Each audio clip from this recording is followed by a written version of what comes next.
Dito sa Papa Dudut Stories, ikaw ay hindi nag-iisa.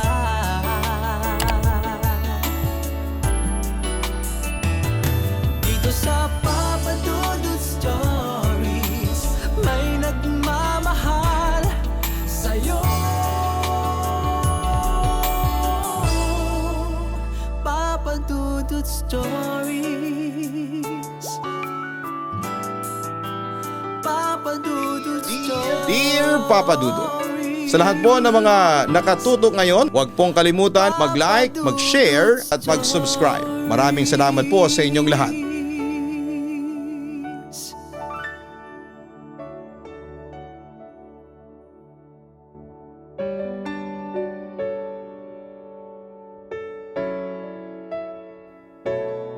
Dear Papa Dudut, magandang gabi po sa inyong lahat. Tawagin niyo na lamang po ako sa palayaw kong Bachi. 29 years old na ako sa ngayon at dito ako nakatira sa Kaipian, San Jose del Monte, dito sa Bulacan. Pero dati akong nakatira sa katabing Kaibanban sa San Jose del Monte pa rin. Isa po ako sa mga frequent listeners ninyo at masasabi kong nakaka-addict makinig sa YouTube channel mo. Dahil exciting ang mga kwentong tinatampok mo. Lalo na kapag horror. Siya nga pala, Papa Dudut, horror din ang isishare ko sa inyo. Bali totoong nangyari po ito at ako mismo ang naka-experience ng kababalaghang ito. Pero hindi ko po kayo pipilitin na paniwalaan niyo ako. Basta ang mahalaga lang sa akin ay mai-share ko ang aking mga naging karanasan. Nagsimula ang kababalaghan sa buhay ko nang i-transfer ako ng aking mga magulang sa isang school na nasa paanan ng bundok sa Bulacan. Hindi ko na babanggitin ang pangalan pero alam kong may makakaalam nito. Unang pasok ko pa lamang sa nasabing eskwelahan ay hindi na maganda ang pakiramdam ko. Na para bang marami ang pumasan sa aking balikat noong araw na yon. Pero binaliwala ko lamang yon. At nung magdasal kami bago magsimula ang klase ay nawala naman ang bigat na yon. Pero Papa Dudut, nagpatuloy ang ganong feeling sa tuwing pumapasok ako. Pagpasok ko ng school ay bibigat ang pakiramdam ko. Tapos ay mawawala lamang ito sa tuwing magdarasal kami sa first subject namin. Samantala lumipas sa mga buwan at kailangan namin gumawa ng video or vlog para sa aming project sa biology. 5 kami sa group namin pero yung 2 tapos na sa part nila. Since nag-video na kami malapit sa school namin. So 3 na lang kami.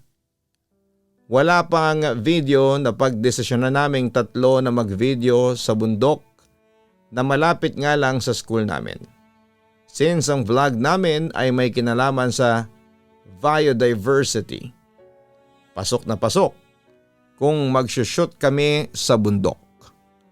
Papa Dudut, umalis kami ng school ng 2:20 PM then around 4:30 naman kami nakarating sa bundok. Madilim na noon kasi mukhang uulan.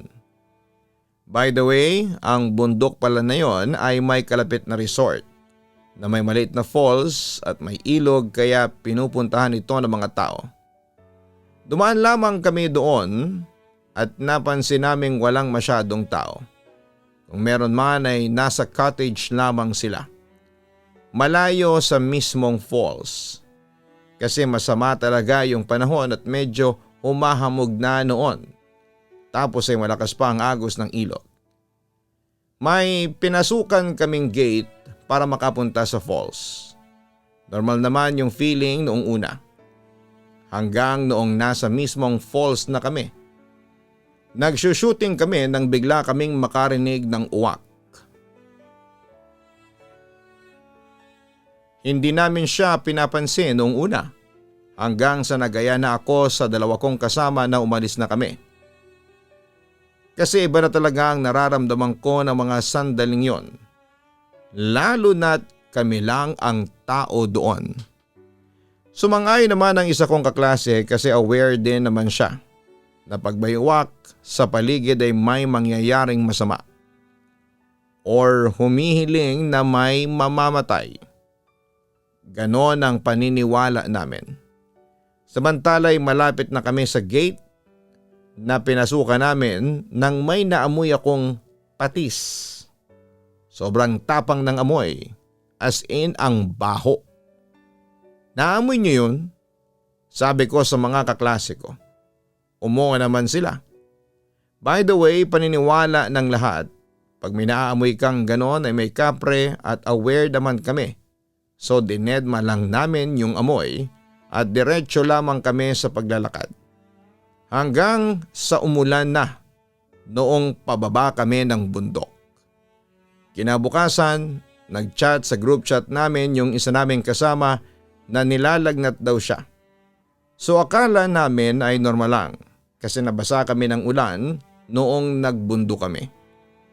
Hindi nga nagtagal ay nilagnat na rin ako. Akala ko ay okay lang ang painom-inom, lamang ako ng paracetamol. Kaso papadudot. Hindi na bumaba ang lagnat ko noon.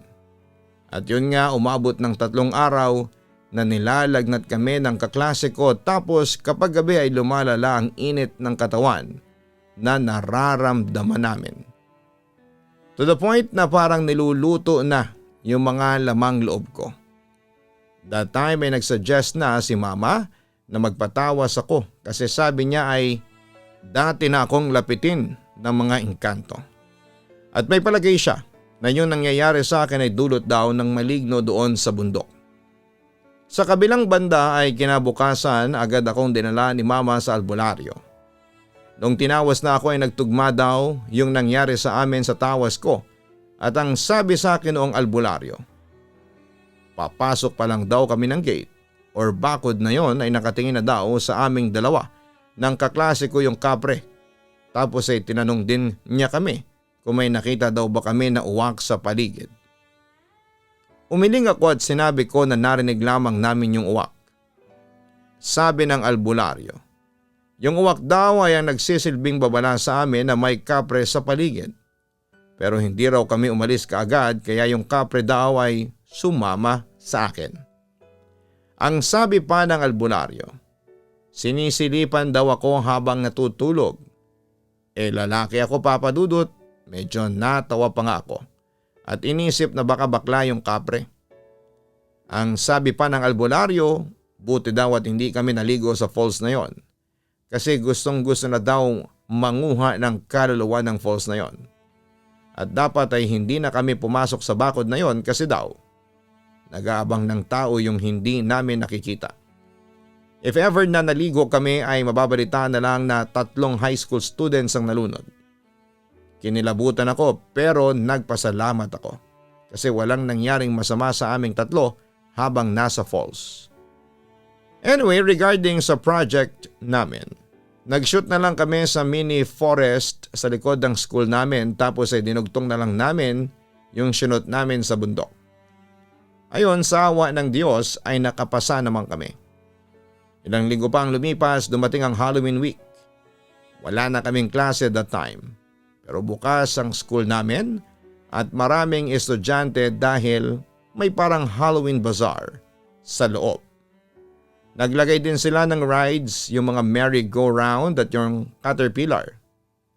May mga perya games din pero ang dinadayo doon ay yung escape room kung saan yung mga halimaw o supernatural beings sa loob ay mga estudyante sa section namin.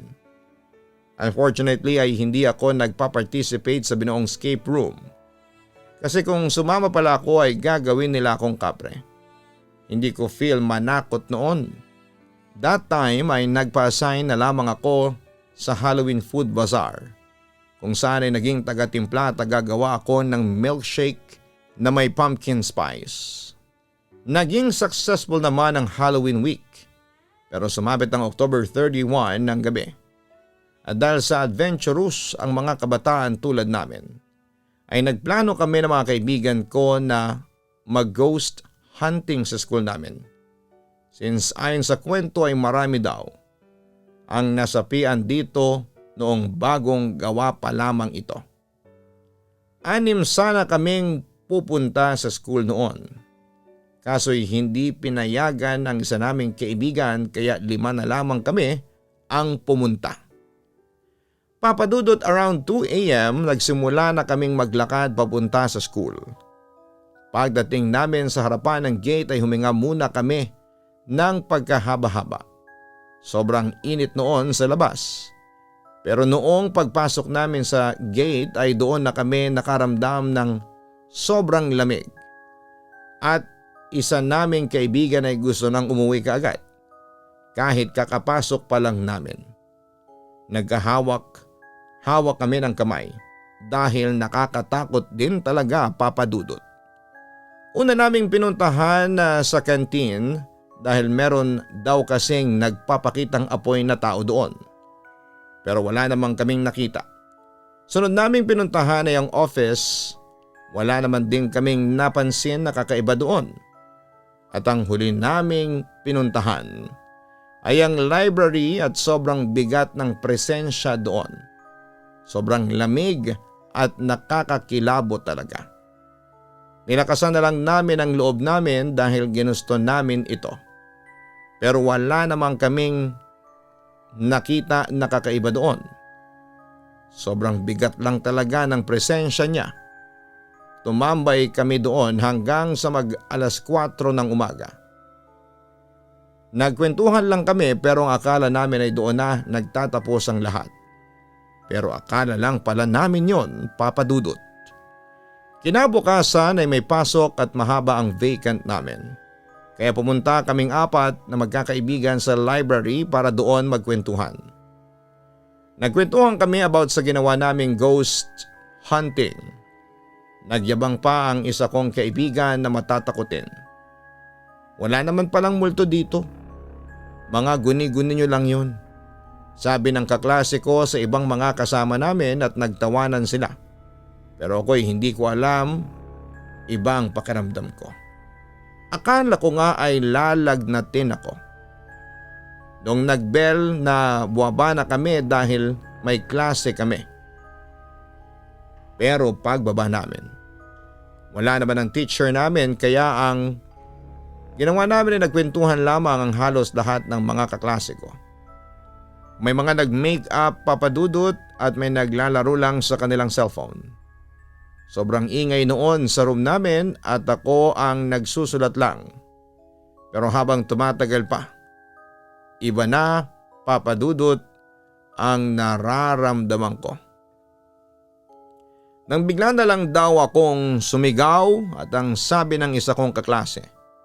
Sumigaw daw ako na huwag kayong maingay. Pagkatapos noon ay tumingin ako sa mga kaibigan ko. Nakatingin sila sa akin na parang mananakal na sila. Hindi ko yon pinansin at nagsulat ulit ako. Akala ko hindi na nakatingin sa akin ang mga 2 kong kaibigan na kasama ko noong pumunta sa school at ghost hunting. Pero mali ako. Nakatingin pa rin sila sa akin ng masama. Natatakot na ako sa mga tingin nila at kulang na lang ay saksakin na nila ako. Dahil sa kakaibang mga tingin nila, umalis ako at pumunta sa kantin para magpahangin. At hindi para kumain pero mga ilang oras ay nagkagulo daw sa room namin. Nakita ko ang isa kong kaibigan na hindi sumama noong nag-ghost hunting kami at nilapitan ako. Sabi niya sa akin ay nagwawala na daw ang 2 naming kaibigan. Sobrang lakas daw nila. Pinagtulong-tulungan daw silang hawakan pero tumalsik lamang ang mga kaklase namin sa sobrang lakas ng isa naming kaibigan. At ang isa naman naming kaibigan na may sapi din ay buwaba at palapit sa akin. Hindi ko alam pero hinawakan niya ako sa leeg. Nagibang boses niya at ang sabi niya ay mamamatay ka na. Naging boses, halimaw ang boses niya habang hirap na akong huminga ng mga sandaling yon. Buti na lang at hinila siya ng mga estudyanteng lalaki. At doon nahulog naman ako sa sahig. Hanggang sa hindi ko alam kung ano ang nangyari dahil nawalan na ako ng malay. Pagkagising ko ay kinuwento sa akin ng kaibigan namin na nagsasalita daw ako ng ibang lengguwahe habang tumitirik daw ang mga mata ko. Kinilabutan ako pero maraming kaklase ko ang nagsabi na sinapian din ako. Bale, 3 kaming sinapian. Pagkatapos noon ay nangamoy patis daw ako na mabaho. Yung parang amoy siguro ng naaamoy namin doon sa falls sa bundok.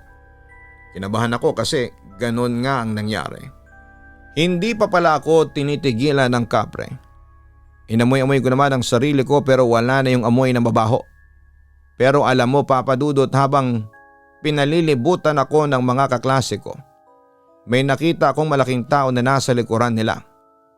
Kinilabutan ako at gusto kong sumigaw dahil ang nakikita ko ay isang nilalang na maitim. Mabalbon, parang gorilya ang itsura at dilaw na dilaw ang mata. Nanlilisik ang mga mata nitong nakatingin sa akin. Pero imbis na sumigaw ay pumikit na lamang ako at nagdasal sa pamamagitan ng isipan. Sa pagdilat kong muli, wala nang imahe ng kapre. Pero hindi talaga nawala ang takot ko noon, Papa Dudut. Samantala lumipas ang ilang linggo, dumating ang December. So far ay walang nangyaring kababalaghan sa amin. Although hindi pa rin ako makamove on noon sa nangyari sa akin nang first time ko makakita ng totoong kapre. Kung hindi ako nagkakamali ay second week ng December po yun.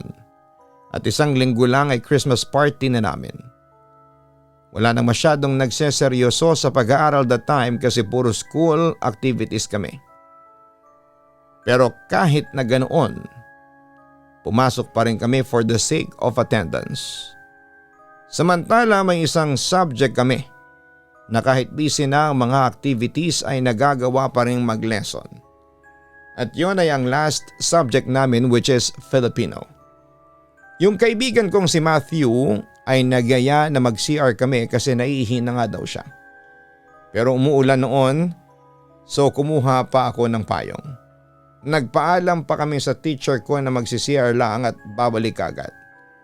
Actually malapit lang naman yung comfort room sa amin, konting lakad lang. Nang makarating kami sa comfort room ay bukas lahat ng pintuan ng bawat cubicle maliban sa isa. So sabi ko walang tao at binilisang umihi ng kaibigan ko.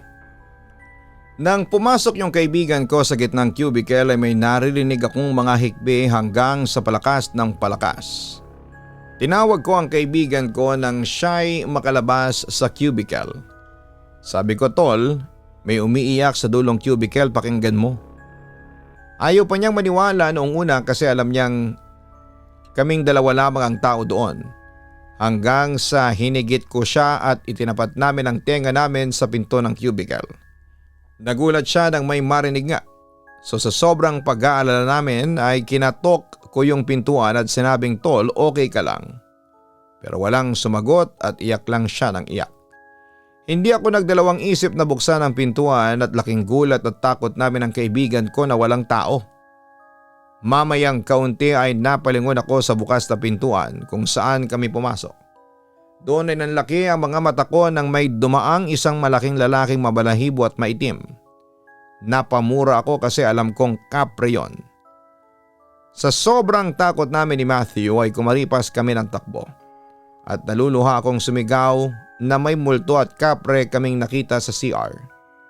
Nagulat ang teacher ko na hinihingal na kami ng kaibigan ko at basang-basa na pumasok sa classroom. At sinabi namin ang nangyari sa CR. Yung teacher ko ay hindi man niya aminin pero halatang natakot din siya. At sinabing magdasal na lamang kami. Nang pauwi na kami ay pinuntahan kami ng advisor namin at sinabi daw ng Filipino teacher namin sa faculty ang mga nangyari. At inulit niya lang rin ang sinabi ng Filipino teacher namin na magdasal nga daw kami. Pagkatapos noon, Papa Dudut, ay natakot na akong pumasok sa eskwelahan. Hindi na nga ako nakadalo sa Christmas party sa takot at pinaabot ko na lamang sa kaibigan ko yung exchange gift para sa nabunot kong monito. Pagbalik ng kaibigan kong yon ay dala-dala na namin ng exchange gift mula naman sa nakabunot sa pangalan ko. Lahat din daw ng mga kaklase ko ay nagtataka kung bakit hindi ako pumasok. Sabi ko parang gusto ko nang tumigil sa pag-aaral dahil sa nangyaring kababalaghan sa akin. Nang malaman naman yon ng mga magulang ko ay muli nila akong dinala sa albularyo at doon ko nalaman na yung kapre sa falls at yung kapreng nakikita ko ay iisa. Hindi maliwanag sa akin kung bakit ito galit sa akin. Pero isa lang daw ang sigurado ayon sa albularyo. Gusto kong patayin ang kapre. Siyempre natakot ako noon, Papa Dudut, kaya pinakiusapan ko ang albularyo na gumawa siya ng orasyon para mapigilan ang panggugulo sa akin ng kapre. May binigay naman sa akin ang albularyo. Isang medalyon na trianggulo na may isang mata sa gitna. Isuot ko lang daw yon at hindi na raw ako gagambalain ng kapre. Siyempre naniwala naman ako doon, Papa Dudut, at agad kong sinuot ang medalyon. Dumating ang January at bumalik kami sa eskwelahan. Siyempre confident ako noon dahil suot-suot ko yung medalyon na parang anting-anting. Ang buong akala ko ay hindi ko na makikita pa ang kapreng yon, but so far ay mukhang effective naman. Dahil buong January ay maayos naman ang lahat at walang kababalaghang nangyari.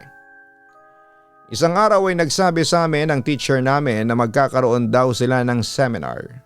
Kaya need niya ng volunteer na hahawak ng susi ng room. Walang gustong mag-volunteer kasi pag ikaw ang hahawak ng susi ay ibig sabihin ay maaga ka talagang papasok. Hanggang sa sinabi na lang ni Ma'am na kung sino lang daw yung malapit ang bahay ang siya na lang hahawak ng susi. Dahil doon ay tinawag ako ni Ma'am since alam niyang bahay namin ang pinakamalapit sa school.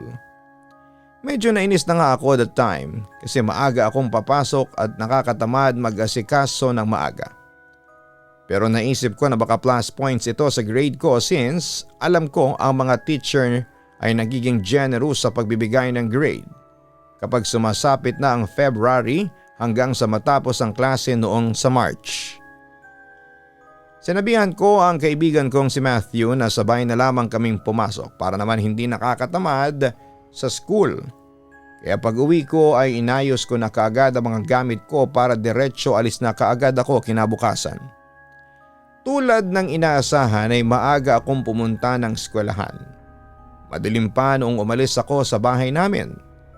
Nakadating ako sa school around 5 AM at ang dilim pa sa hallway at sobrang tahimik ng paligid. Nainis pa nga ako noon kasi hindi pumasok ng maaga si Matthew kaya solo lamang ako sa room habang inaayos yung mga upuan. Natapos ko nang ayusin yung mga upuan at medyo okay na rin ako kasi may naririnig naman akong parang nag-aayos din sa kabilang room. Parang wala lang sa akin kasi kampante naman po akong hindi lang ako ang pumasok ng ganon kaaga. Lumipas ang ilang minuto. Maingay pa rin sa kabilang room. Bala ko na sanang puntahan para tulungan silang mag-ayos. Palabas na ako ng room noon nang bigla akong gulatin ni Matthew kaya namura ko siya. Tagal mo. Tapos na mong mag-ayos ang kabilang room? Tanong ko sa kanya. Ha? Ewan ko may tao na ba doon? Tanong ni Matthew sa akin. Dahil dito ay tinignan namin kung may tao nga ba. Pero wala naman at madilim pa rin sa hallway. Sa left side naman ng room namin which is yung soon to be library ay ang stock room na walang tao. Sarado at nakakandado ang stock room. Pero makikita mo yung loob niya na sobrang kalat. Puro sira-sirang gamit at kung ano-anong lumang gamit ang nandoon. Baka dito yun. May multo pa naman dito. Pananakot sa akin ni Matthew. Loko to, dami mong alam. Kaya tayo minumulto eh. Sabi ko pa sa kanya. Samantala'y bumalik na kami sa room at nagtataka talaga ako kung saan nga ba galing ang tunog. Pero nagpasya na lamang kaming wag na lamang alamin yon. Dahil na rin sa gusto naming makaiwas sa anumang paranormal phenomenon or activity. Sa kabilang banda lumipas ang ilang araw at napapadalas ang pag-absent ni Ashanti, nakakambal ni Matthew, nakaklase rin namin. Ang sabi ni Matthew ay madalas daw kasing may lagnat ang kapatid niya kaya panay ang absent nito. Napapansin na rin ng teacher namin kaya after ng class namin ay sumama siya kay Matthew para kumustahin si Ashanti. Lumipas naman ang buong linggo at nakabalik na ng school si Ashanti at ganun pa rin naman si Ashanti. Mas gusto niyang mapag-isa at magbasa sa isang tabi. Hinayaan lang namin siya papadudot buong klase hanggang sa dumating ang recess time. Napagpasyahan namin ni Matthew na pumunta ng kantin. Dalawa kasi yung daan pag galing ka sa room namin tapos ay pupunta ka sa kantin. Pag sa kanan, mas malayo at sa kaliwa naman ay yung shortcut. Mas maraming dumadaan sa shortcut kasi mas malapit doon. Kaso ay madadaanan mo yung stock room pag doon ka dadaan. Mas pinili namin sa kanan dumaan kasi gusto naming magpa-late sa klase. Doon din naman kasi dumadaan ang ibang CM namin na gusto ring magpa-late. Si Ashanti rin ay gusto ring dumaan doon pero sa ibang dahilan naman. Ayaw na ayaw niya kasing dumadaan sa kaliwa. Every time naman at tinatanong ko si Matthew ay hindi niya rin sinasabi. Kaya hindi ko na lamang kinukulit papadudot. And back to the story, nasa kantin na kami. And nauna nang makabalik sa room yung mga classmates namin na dumaan sa kaliwa. Kaya pagdating namin ay maluwag na sa kantin at kaunti na lamang yung mga tao. Balakpasan na naming tumambay sa kantin at magpa-late sa klase pero nakita namin yung teacher namin na papuntang kantin. Kaya nagsitakbo kami pabalik ng room. Hindi namin namalayan na papuntang stockroom pala yung daan namin dahil sa pagmamadali namin. Tawa pa kami ng tawa that time habang hingal na hingal at habang nagpapahinga sa tapat ng stockroom. Hanggang sa napansin namin ni Ashanti na nakatayo lang habang nakatingin sa pinto ng stockroom. Sinabihan namin siya ni Matthew na bumalik na kami ng room pero nakatayo pa rin siya doon sa harapan. Kaya nilapitan namin siya and nagulat kami sa nakita namin kasi puti lang yung buong mata niya. Then dahan-dahan na lang na nagdugo yung ilong niya. Hindi namin alam ang gagawin namin kasi parehas kaming takot kaya nagsisigaw na lamang kami ng tulong. Nagsilabasan ang mga classmates namin at agad naman nilang sinundo si ma'am sa kantin para sabihin ang mga nangyari. Sinugod siya sa ospital habang kami naman ay nakatulala lamang sa room at iniisip kung ano ba talaga ang nangyari kay Ashanti. Tanda mo ba yung sinabi ko sa iyo nung nakaraan? Na may multo sa stockroom? Wika ni Matthew sa akin. Oo, bakit? Curious kong balik sa kanya. Si Ashanti kasi madalas niyang makwento sa bahay na may nakikita daw siya doon tuwing dadaan siya sa stockroom. Kaya nga ayaw niyang dumadaan doon ang sabi niya. Baka meron nga doon kasi may narinig akong tunog doon nung nakaraan Kwento ko naman. Hanggang sa napag-usapan na ng buong room namin yung pangyayari doon. Kahit ibang classmates namin ay may mga kwento rin about sa stockroom. Makalipas ang 2 araw, naging okay na daw si Ashanti, sabi ni Matthew. Pero ayaw pumasok ni Ashanti sa school kasi takot pa rin daw siya. Pero nagkwento na rin sa kanila kung ano nga ba talaga ang nakita niya doon sa loob. Sabi ni Matthew sa amin ay hindi rin daw alam ni Ashanti kung bakit siya tumingin doon. Knowing na may nagpapakita nga sa kanya doon every time na sumisilip siya sa loob. Ang sabi daw sa kanila ni Ashanti ay nakatulala lang daw siya. Then may nakita daw siyang malaking nilalang na mukhang gorilya at nanlilisik ang mga mata. Tapos may sinabi ito na siyang nagpataas ng lahat ng balahibo ko sa katawan. Gusto kong kuhanin ang katawan ni Bernard at isama sa mga koleksyon ko. Sabi daw ng kapre sa kanya. Ang tinutukoy niyang Bernard ay walang iba kundi ako. Bernard kasi ang totoo kong pangalan at ako lang ang ganong pangalan sa section namin. Pagkatapos noon ay hindi na daw niya alam ang nangyari at nagising na lamang si Ashanti sa ospital. Dahil sa kwento at nangyari kay Ashanti ay mas lalong naging matunog sa school namin ang stockroom. Sumapit ang March at dumating ang katapusan ng klase. Pagkatapos noon, Papa Dudut, ay nagpa-transfer na ako sa ibang paaralan kasabay ng paglipat namin sa bago naming bahay. Kaya mula kay Banban ay napadpad kami sa kaipian dito sa SJDM. Simula nung nag-transfer ako sa ibang school ay wala na akong nararamdamang pangkababalaghan. Papa Dudut, hanggang dito na lamang po. Hanggang ngayon ay palaisipan pa rin sa akin kung ano talaga ang pakay sa akin ng kapreng yon. Pero ayaw ko nang alamin kasi natatakot ako at saka ayaw kong maging bad vibes pa yon sa buhay ko. Pinagdarasal ko na lamang sa Diyos ang lahat na sana'y gabayan niya ako at ilayo sa anumang uri ng kapahamakan at tensyon. Papa Dudut, hanggang dito na lamang ang sulat ko at muli maraming salamat at sana'y mapili po ninyong itampok sa inyong programa. God bless and take care. More power sa Papa Dudut Stories. Lubos na gumagalang, Bernard aka Bachi. Maraming salamat Bachi sa pagpapadala mo ng iyong tunay na kwento sa aming programa. Ayon sa mga paranormal experts, ang kapre ay isa sa mga elemental entity na madalas ay maging laman ng kwentuhang katatakutan at minsan ay tinatalakay na ang kapre daw ay nagmula sa salitang kafir na isang offensive term na tumutukoy sa mga lahing negrito. Samantala, isa sa mga pinapaniwalaang palatandaan ng presensya ng kapre ay ang mabahong amoy. Minsan ay amoy nabubulok na karne, minsan naman ay amoy mapanghe, amoy patis. No? May kanya-kanyang sinasabi ang mga paranormal experts sa maaring pangontra daw sa mga kapre. Kapag isa kang babae, isa daw sa mga dapat mong gawin para iwasan ka ng kapre ay magpagupit ka ng buhok. Attracted daw kasi ang mga kapre sa babaeng may mahahabang buhok. Isa rin daw sa mabisang pangontra ay ang pag-aalaga ng pusang puti at magtanim ka ng tanglad sa tabi ng puno na pinapaniwalaan mong tinitirhan ng kapre. Nakakatulong yan upang umalis ang nilalang na nanggugulo sa iyo. Ay naman sa mga albularyo, meron din daw orasyon na nagpapaalis ng mga kapre.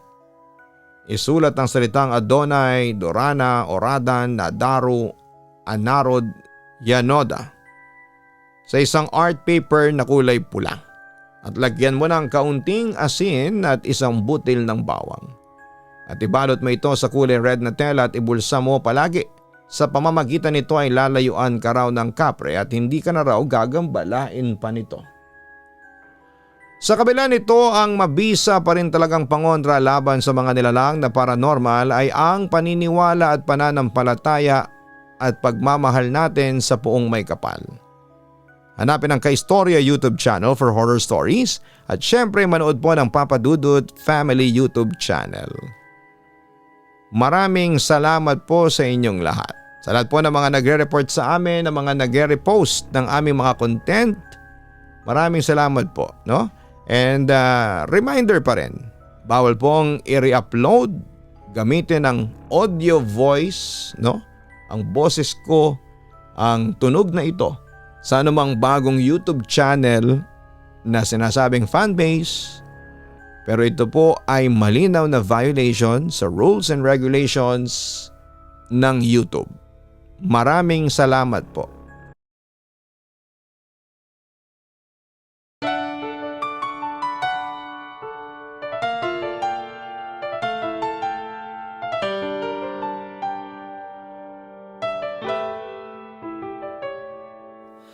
Ang buhay ay mahiwaga,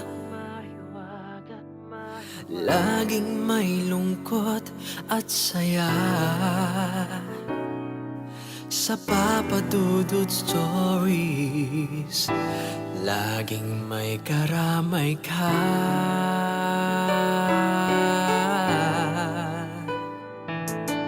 Mga problemang kaibigan, dito ay pakikinggan ka. Sa Papa Dudut Stories, kami ay iyong kasama. Dito sa Papa Dudut Stories,